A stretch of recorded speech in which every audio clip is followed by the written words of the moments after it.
வாலிபத்தை நீங்கள் காத்துக்கொள்ள வேண்டும், இழந்து போகக்கூடாது. வாலிபம் என்பது வாழ்க்கையின் நடு உச்சம். மலை உச்சியில நின்றுட்டு இருக்கிற வாழ்க்கை தான் என்ன வாழ்க்கை? வாலிப வாழ்க்கை. அடுத்து என்னதான் செய்யணும்?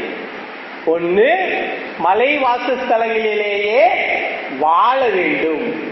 மலை வாசஸ்தலங்களிலே வாழுவது என்பது அவ்வளவு லகுவான காரியம் கிடையாது. ஒரு சின்ன கல்லு தட்டிச்சுதா எங்க போனோம்?